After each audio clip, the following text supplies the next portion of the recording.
Sampurasun untuk dulur yang berada di lembur dan bara yang berada di kota. Di kesempatan kali ini saya akan membuat alat kerok ya, alat kerok getah pinus dengan menggunakan baterai ya.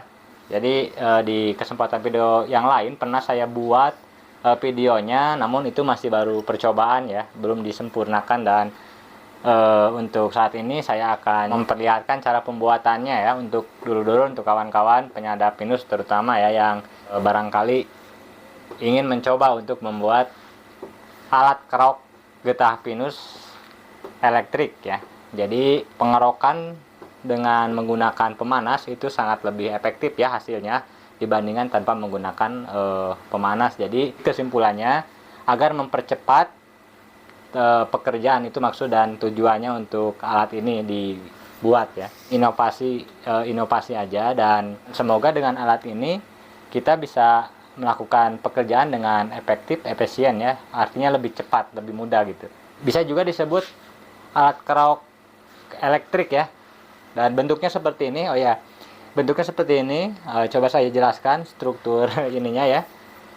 Bahan-bahannya yang saya gunakan di sini ada adapter bracket yang paling utama untuk masuk nanti ke baterainya ya. Jadi masuk ke baterainya seperti ini. Nah ini ya. Nah ini banyak dijual di pasaran kalau yang sudah jadi. Kalau saya sendiri ini untuk bracketnya ini saya ngeprint ya menggunakan 3D printer.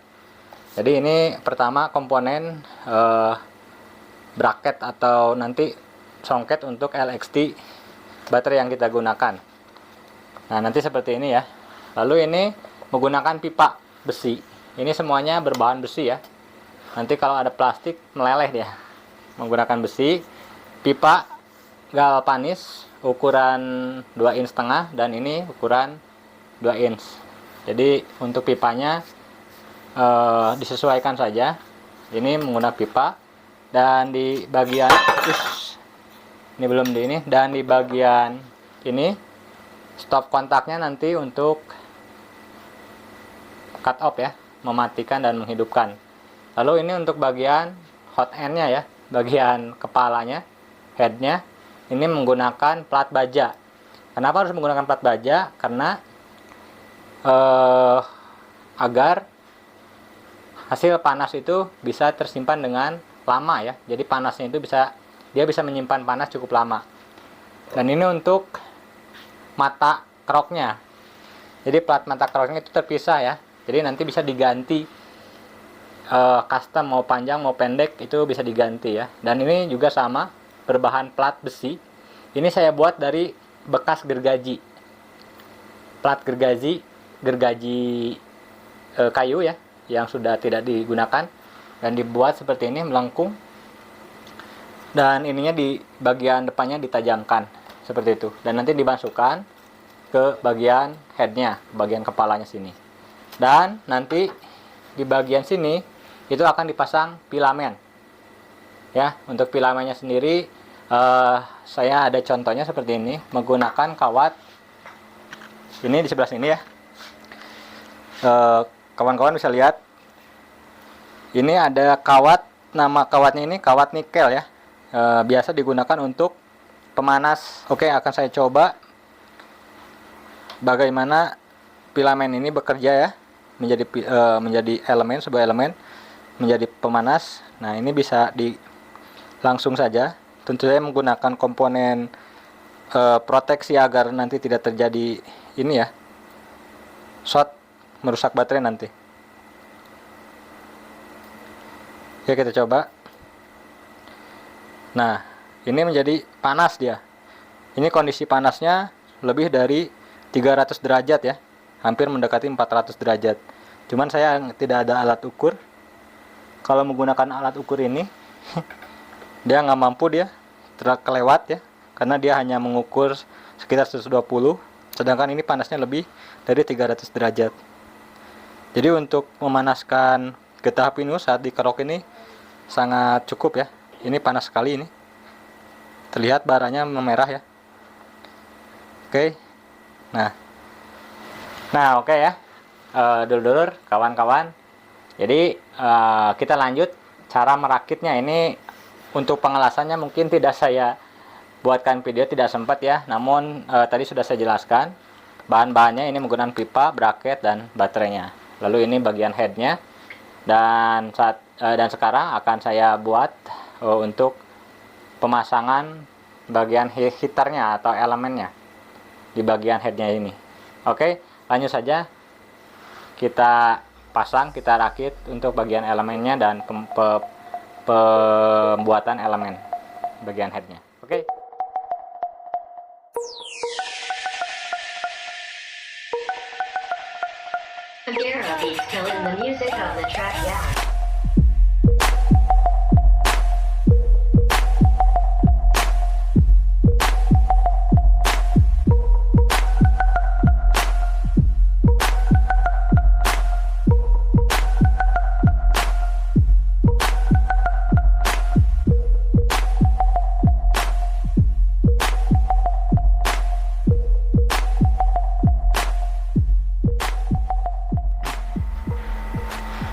Nah, oke lur, ini filamennya sudah jadi ya, sudah dibuat, dililitkan di ini ya, menggunakan asbes, mika asbes untuk microwave biasanya ya. Bahan ini biasanya dijual atau digunakan untuk microwave. Nah, ini dililitkan. Untuk lilitannya ini diukur sekitar nanti beban ampernya saat digunakan. Ini saya buat formulasinya ya, untuk dayanya nanti sekitar 50 watt ya, untuk daya konsumsi baterainya nanti biar sehemat mungkin. Dan nanti saat penggunanya pun tidak selamanya harus dinyalakan ya. Jadi sesekali nanti kita nyalakan, sesekali juga nanti kita matikan gitu. Jadi tergantung nanti, kalau dikerokannya agak susah kita nyalakan, dan kalau sudah biasanya menumpuk di bagian ini, bagian mata pisaunya, nah nanti kita larutkan menggunakan panas dari filamen atau elemennya ya. Jadi fungsinya seperti itu. Lalu selain itu melunakkan kerokan getah yang membandel ya, atau yang sudah kering lama itu. Nanti kalau dikeroknya menggunakan mata kerokan yang maksudnya menggunakan pemanas, nanti getah itu akan lunak. Dan seperti ini ya. Untuk filamennya nanti dibuat seperti ini. Oke, lanjut kita pasang bagian elemen. Mohon maaf, bukan filamen, elemennya ya. Bisa kelihatan ya seperti ini.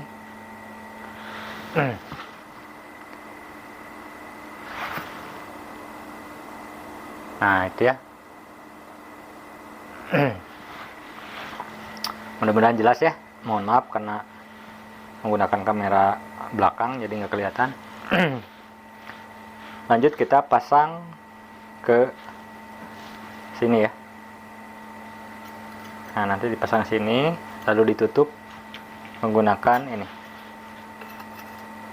Oke, lanjut ya.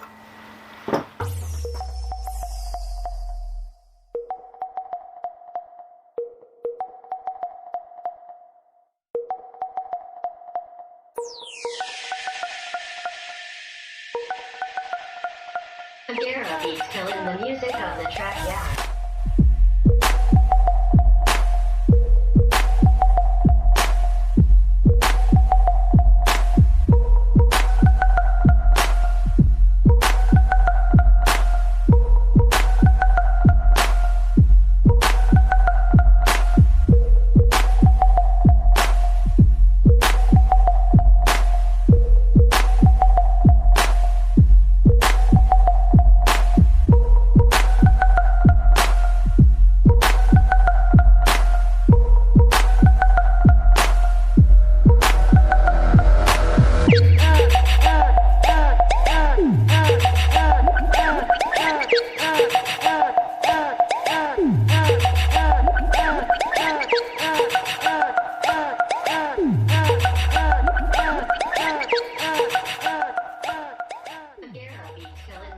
Nah lur, sekarang untuk pemasangan elemen sudah selesai ya. Jadi hasilnya seperti ini, bisa terlihat ya. Hasilnya seperti ini untuk isolatornya menggunakan aluminium foil agar tidak terbakar ya. Dan untuk isolator atau ini ya, isolasi ya, yang anti bakar juga ya. Ini serat fiber, berbahan serat fiber yang tidak mudah terbakar. Ini ya bagian ininya agar mengkencangkan ini kabel tidak ini ya, tidak lepas. Dan hasilnya seperti ini. Nah ini nanti ini yang akan bagian depan ini sudah tajam ya. Ini sudah tajam. Jadi untuk bagian yang akan kena ke getah ya, bagian yang nantinya sebagai pengeroknya gitu. Untuk bagian ini bagian yang nantinya dibuat untuk ngerok, dan di dalamnya tadi sudah dipasang elemen ya. Dan seperti ini hasilnya ya, seperti ini. Ini sudah selesai ya, ini sudah selesai, tinggal diuji coba. Tinggal kita siap uji coba, dan nanti kita ukur suhunya berapa ya. Oke, langsung kita coba apakah dia nyala atau tidak ya. Tapi ini tidak saya langsung menggunakan alat ukur agar kita lihat berapa watt ya beban dayanya.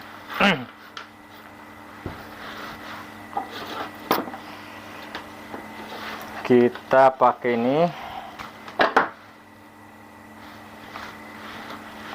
alat ukurnya. Ini posisinya off ya. Oke, kita tes.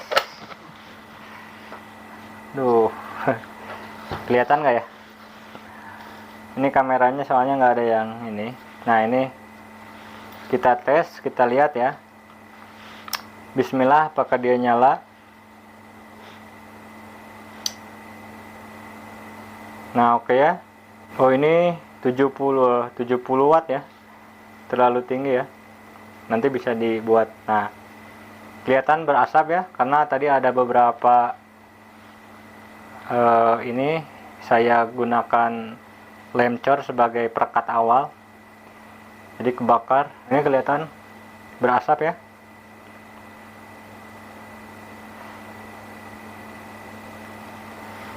Oh ini kita cek suhunya berapa. Oke, taruh aja di sini, nggak apa-apa.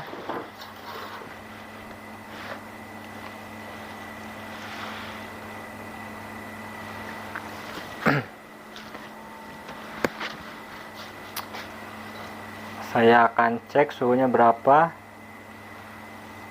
menggunakan ini ya.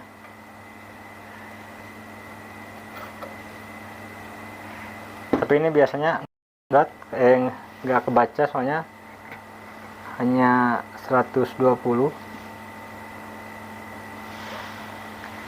Lihat naik ya untuk suhunya. Dan untuk wattnya ini sekitar 69 watt, cukup panas. Semakin turun nanti, ini kalau terlalu ini nanti bisa di custom lagi elemennya, ditambah lagi. Oh ini 70, ini kelihatan ya untuk suhunya tuh, langsung dia kelihatannya. Oh nyebrang. Ya dia nggak mampu ya mengukur karena hanya 120, dan ini terus nyebrang. Nyebrang melebihi batas ukurnya 120, artinya ini harus diukur menggunakan termometer ya. Ini panas sekali nih.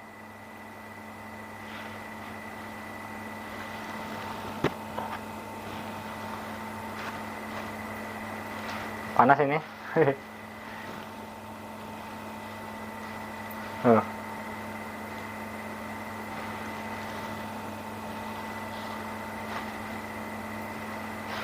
Panas.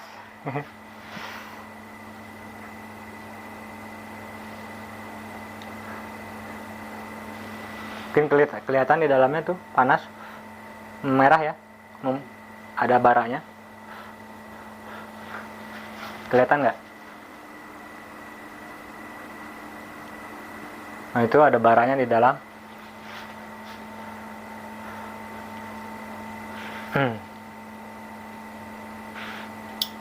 Nah, jadi posisinya seperti ini.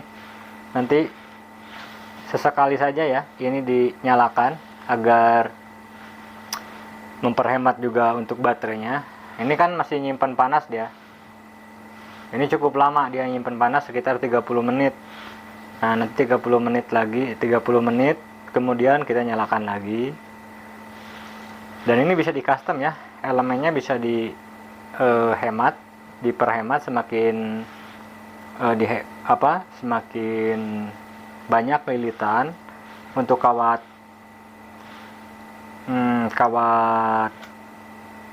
nikelinnya itu semakin hemat ya, semakin rendah dayanya.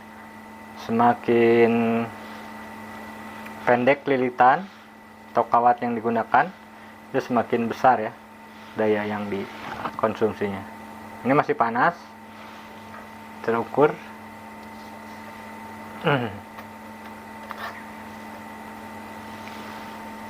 Ini masih di atas, masih naik ya. Ini sudah dimatikan padahal. Jadi itu fungsi menggunakan plat baja sebagai headnya atau mata pisaunya ya, agar dia bisa menyimpan panas cukup lama. Ini masih 90 derajat. Ini kalau di memasak air ini masih kondisinya mendidih 90 derajat ya. Ini kalau masak air kondisi air mendidih ya, hampir masih 100. Ini padahal sudah dimatikan. Jadi menyimpan panasnya cukup lama. Nah, oke ya, masih menembus ke 100 ya. Ini udah berhenti di 100. Artinya ini menyimpan panas cukup lama ya, di kisaran 100 derajat. Ini cukup untuk melelehkan getah pinus. Oke, sekian dulu untuk cara pembuatan alat kerok getah pinus elektrik ya. Semoga ini bermanfaat dan menginspirasi dulur-dulur yang barangkali ingin membuat alat kerok elektrik di rumah ya. Oke ya, jadi untuk konsumsi baterainya, catatan tadi untuk kawat elemennya itu bisa di custom ya, sesuai keinginan kita. Dan ini saya terlalu tinggi, nanti akan saya modifikasi lagi. Tapi untuk sementara saya tidak masalah ya, ini akan saya gunakan sembari nanti saya tes, mungkin besok siang ya, karena hari ini sudah malam. Juga nanti akan saya buatkan video keduanya ya, untuk mengetes alat kerok getah pinus ini. Oke, terima kasih, hatur nuhun. Sekali lagi semoga bermanfaat dan menginspirasi. Salam sehat selalu, terus berinovasi, dan sampurasun.